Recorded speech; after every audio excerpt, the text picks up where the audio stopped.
శ్రీ సాయినాథాయ నమః. శ్రీ సాయి సచ్చరిత్రము 43-44 అధ్యాయములు. బాబా సమాధి చెందుట. సన్నాహము, సమాధి మందిరము, ఇటుకురాయి విరుగుట, 72 గంటల సమాధి, జోగు యొక్క సన్యాసము, అమృతము వంటి బాబా పలుకులు. 43 మరియు 44 అధ్యాయములు కూడా బాబా శరీరత్యాగము చేసిన కథనే వర్ణించినవి కనుక వాటిని ఒక చోట చేర్చుట జరిగినది. ముందుగా సన్నాహము. హిందువులలో ఎవరైనా మరణించుటకు సిద్ధముగానున్నప్పుడు మత గ్రంథములు చదివి వినిపించుట సాధారణ ఆచారం. ఏలన ప్రపంచ విషయముల నుండి అతని మనస్సును మరలించి భగవత్ విషయములందు లీనమునర్చినచో అతడు పరమును సహజముగాను సులభముగాను పొందును. పరీక్షన్ మహారాజు బ్రాహ్మణ ఋషిబాలునిచే శపింపబడి 1 రోజులలో చనిపోవుటకు సిద్ధముగా ఉన్నప్పుడు గొప్ప యోగియగు శుకుడు భాగవత పురాణమును ఆ వారములో బోధించాను. ఈ అభ్యాసము ఇప్పటికిని అలవాటులో ఉన్నది. చనిపోవుటకు సిద్ధముగానున్న వారికి గీత, భాగవతము మొదలగు గ్రంథములు చదివి వినిపించెదరు. కాని బాబా భగవంతుని అవతారమొకటిచే వారికట్టిది అవసరము లేదు. కాని బాబా ఇతరులకు ఆదర్శముగా నుండుటకు ఈ అలవాటును పాటించేది. త్వరలోనే దేహత్యాగము చేయనున్నామని తెలియగానే వారు వజేయనునాథుని పిలిచి రామ విజయమును గ్రంథమును పారాయణ చేయమనిరి. అతడు వారములో గ్రంథమును ఒకసారి పఠించాను. తిరిగి దానిని చదువుమని బాబా ఆజ్ఞాపించగా అతడు రాత్రింబవళ్లు దానిని చదివి 3 దినములలో 2వ పారాయణము పూర్తి చేశాను. ఈ విధముగా 11 దినములు గడిచాను. అతడు తిరిగి 3 రోజులు చదివి అలసిపోయాను. బాబా అతనికి సెలవిచ్చి పొమ్మనెను. బాబా నెమ్మదిగా నుండి ఆత్మానుసంధానములో మునిగి చివరి క్షణముకై ఎదురు చూచుచుండిరి. 2-3 దినములు ముందు నుండి బాబా గ్రామము బయటకు పోవుట, భిక్షాటనము చేయుట మొదలుగునవి మాని మసీదులో కూర్చుండిరి. చివరి వరకు బాబా చైతన్యముతో నుండి అందరికీ ధైర్యముగా నుండుడని సలహా ఇచ్చిరి. వారెప్పుడు పోయేదరో ఎవరికీ తెలియనేయలేదు. ప్రతిదినము కాకాసాహెబ్ దీక్షిత్, శ్రీమాన్ బూటీయు వారితో కలిసి మసీదులో భోజనము చేయుచుండెడివారు. ఆనాడు అనగా 1918 అక్టోబర్ 15వ తారీఖు హారతి పిమ్మట వారిని వారి వారి బసలకు పోయి భోజనము చేయమనిరి. అయినను లక్ష్మీబాయి షిందే, బాగోజీ షిందే, బయాజీ, లక్ష్మణ్ బాలా సింపి, నానాసాహెబ్ నిమోన్కర్ అక్కడనే యుండిరి. దిగువ మెట్ల మీద శ్యామ కూర్చుని యుండెను. లక్ష్మీబాయి షిందేకు 9 రూపాయలను దానము చేసిన పిమ్మట బాబా తనకు ఆ స్థలము బాగా లేదనియు అందుచేత తనను రాతితో కట్టిన బూటీ మేడలోనికి తీసుకుని పోయిన అతడ బాగుగా నుండుననియు చెప్పాను. ఈ తుది పలుకులాడుచు బాబా బయాజీ తాత్యాకోతేపై ఉరిగి ప్రాణములు విడిచెను. బాగోజీ దీనిని కనిపెట్టి దిగువ కూర్చునియున్న నానాసాహెబ్ నిమోన్కర్కు ఈ సంగతి చెప్పాను.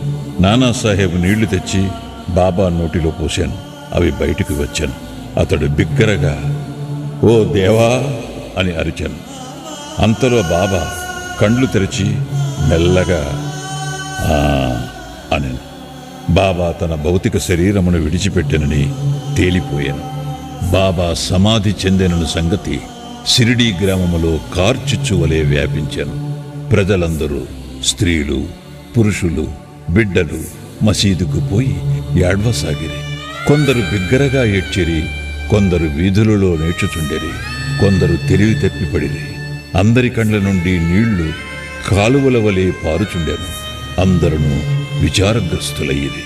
కొందరు సాయిబాబా చెప్పిన మాటలు జ్ఞాపకము చేసుకున్న మొదలెడిరి. మునుముందు 8 ఏండ్ల బాలునిగా ప్రత్యక్షమయ్యేదనని బాబా తమ భక్తులతో చెప్పిరని ఒకరనిది. ఇవి యోగీశ్వరుని వాక్కులు గనక ఎవ్వరునూ సందేహింపనక్కరలేదు. ఏలన కృష్ణావతారములో శ్రీ మహావిష్ణువు ఈ కార్యమే వనర్చెను. సుందర శరీరముతో ఆయుధములు గల చతుర్భుజములతో శ్రీకృష్ణుడు దేవకీదేవికి కారాగారమున 8 ఏండ్ల బాలుడుగానే ప్రత్యక్షమయ్యను. ఆ అవతారమున శ్రీకృష్ణుడు భూమి భారము తగ్గించాను. ఈ సాయిబాబా అవతారము భక్తులను ధరించుటకై వచ్చినది కనుక సంశయింప కారణమేమున్నది? యోగుల జాడలు అగమ్యగోచరములు. సాయిబాబాకు తమ భక్తులతోడి సంబంధము ఈ యొక్క జన్మతోడిదే కాదు, అది గడచిన 72 జన్మల సంబంధము. ఇట్టి ప్రేమబంధములు కలిగించిన సాయిబాబా మహారాజు ఎచ్చటికో పర్యటనకై పోయినట్లనిపించుట వలన వారు శీఘ్రముగానే తిరిగి ఉత్తురను దృఢ విశ్వాసము భక్తులకు కలదు. బాబా శరీరము ఎట్లు సమాధి చేయవలనని విషయము గొప్ప సమస్య ఆయను. కొందరు మహమ్మదీయులు బాబా శరీరమును ఆరుబయట సమాధి చేసి దానిపై గోరీ కట్టవలనని. కుషాల్ చందు, అమీర్ శక్కర్ కూడా ఈ అభిప్రాయమునే వెలిబుచ్చిరి.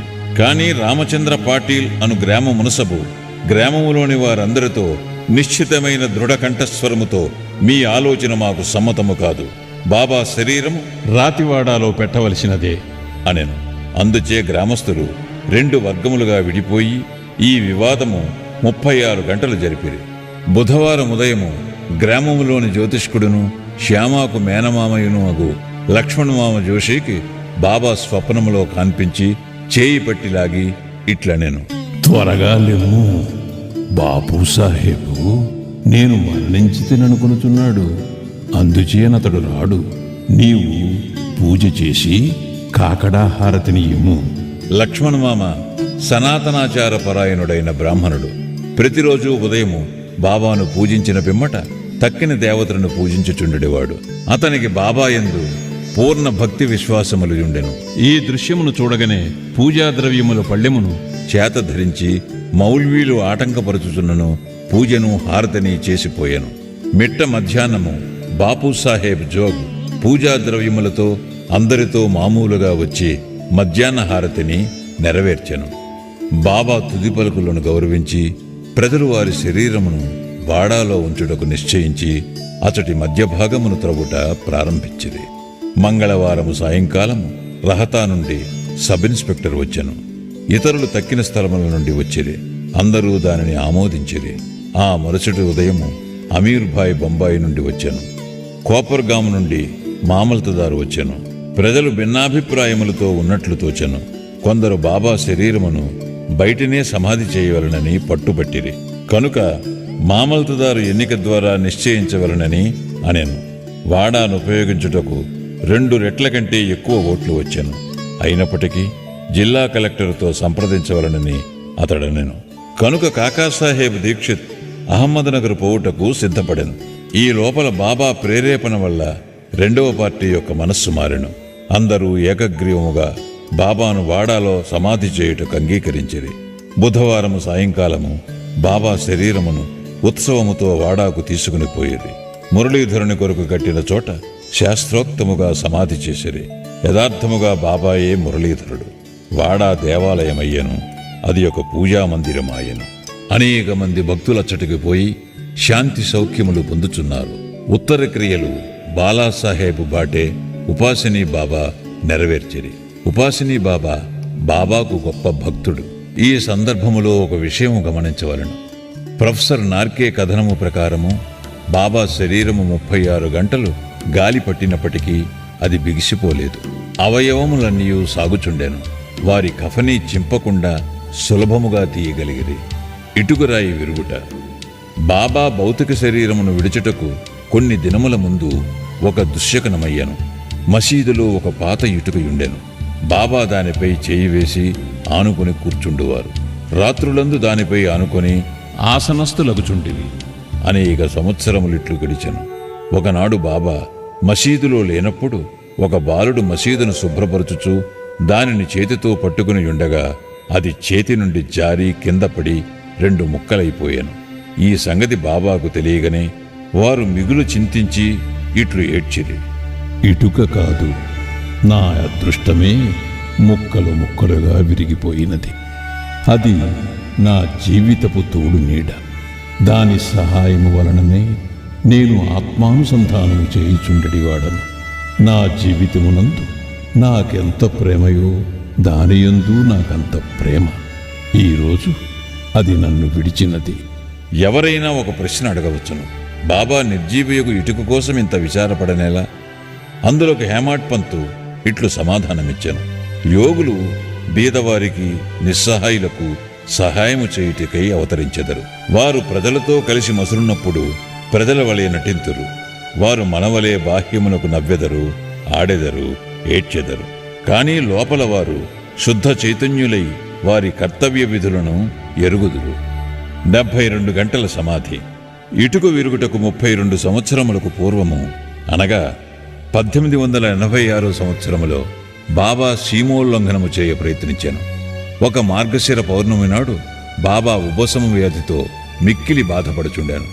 దానిని తప్పించుకున్నట్టుకై బాబా తన ప్రాణమును పైకి తీసుకుని పోయి సమాధిలో ఉండవలననుకుని భక్త మహల్సాపతితో ఇట్లనిరి: నా శరీరమును 3 రోజుల వరకు కాపాడుము.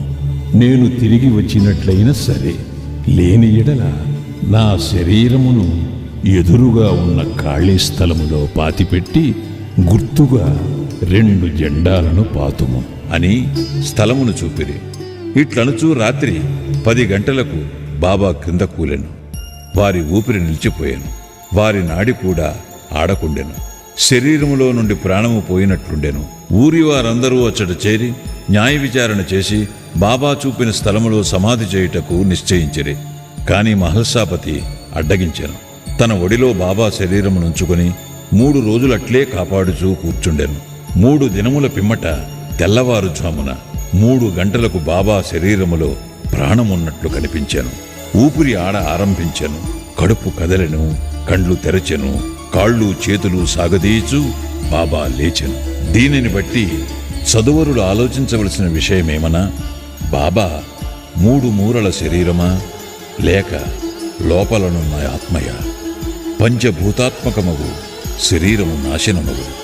శరీరము అశాశ్వతము గాని లోనున్న ఆత్మ పరమ సత్యము, అమరము, శాశ్వతము. ఈ శుద్ధ సత్తాయే బ్రహ్మము. అదే పంచేంద్రియములను మనస్సును స్వాధీనమందుంచుకున్నది, పరిపాలించున్నది. అది ఏ సాయి. అది ఏ ఈ జగత్తునందు గల వస్తువులన్నిటి యందు వ్యాపించియున్నది. అది లేని స్థలము లేదు. అది తాను సంకల్పించుకున్న కార్యమును నెరవేర్చుటకు భౌతిక శరీరము వహించాను. దానిని నెరవేర్చిన పిమ్మట శరీరమును విడిచెను. సాయి ఎల్లప్పుడూ ఉండువారు. అట్లనే పూర్వము గాణుగాపురములో వెలసిన దత్తదేవుని అవతారమగు శ్రీ నరసింహ సరస్వతియు వారు సమాధి చెందుట బాహ్యమునకే గాని సమస్త చేతనాచేతనములందు కూడా ఉండి వానిని నియమించువారును పరిపాలించువారును వారే. ఈ విషయము ఇప్పటికిని సర్వస్య శరణాగతి చేసిన వారికిని మనస్ఫూర్తిగా భక్తితో పూజించు వారికిని అనుభవనీయమైన సంగతి.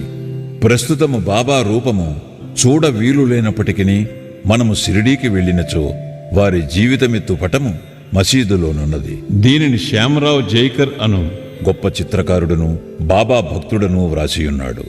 భావుకుడు భక్తుడునైన ప్రేక్షకునికి ఈ పటము ఈనాటికిని బాబాను భౌతిక శరీరముతో చూచినంత తృప్తి కలుగు చెయ్యను. బాబాకు ప్రస్తుతము భౌతిక శరీరము లేనప్పటికీ వారక్కడనే కాక ప్రతి చోటను నివసించుచు పూర్వము వలనే తమ భక్తులకు మేలు చేయుచున్నారు. బాబా వంటి యోగులు ఎన్నడూ మరణించరు. వారు మానవులోలే కనిపించినను నిజముగా వారే దైవము. బాపు సాహెబ్ జోగు సన్యాసము. జోగు సన్యాసము పుచ్చుకొనిన కథతో హేమాడ్ పంతు ఈ అధ్యాయమును ముగించుచున్నారు. సఖారాం హరి ఉరఫ్ బాపు సాహెబ్ జోగ్ పూణే నివాసియకు సుప్రసిద్ధ వార్కరి విష్ణుబువా జోగ్ గారికి చిన్నాయన. 1909వ సంవత్సరమున సర్కారు ఉద్యోగం నుండి విరమించిన తరువాత భార్యతో షిరిడీకి వచ్చి నివసించుచుండెను. వారికి సంతానము లేకుండెను. భార్యాభర్తలు బాబాను ప్రేమించి బాబా సేవయందే కాలమంతయు గడుపుచుండెరి.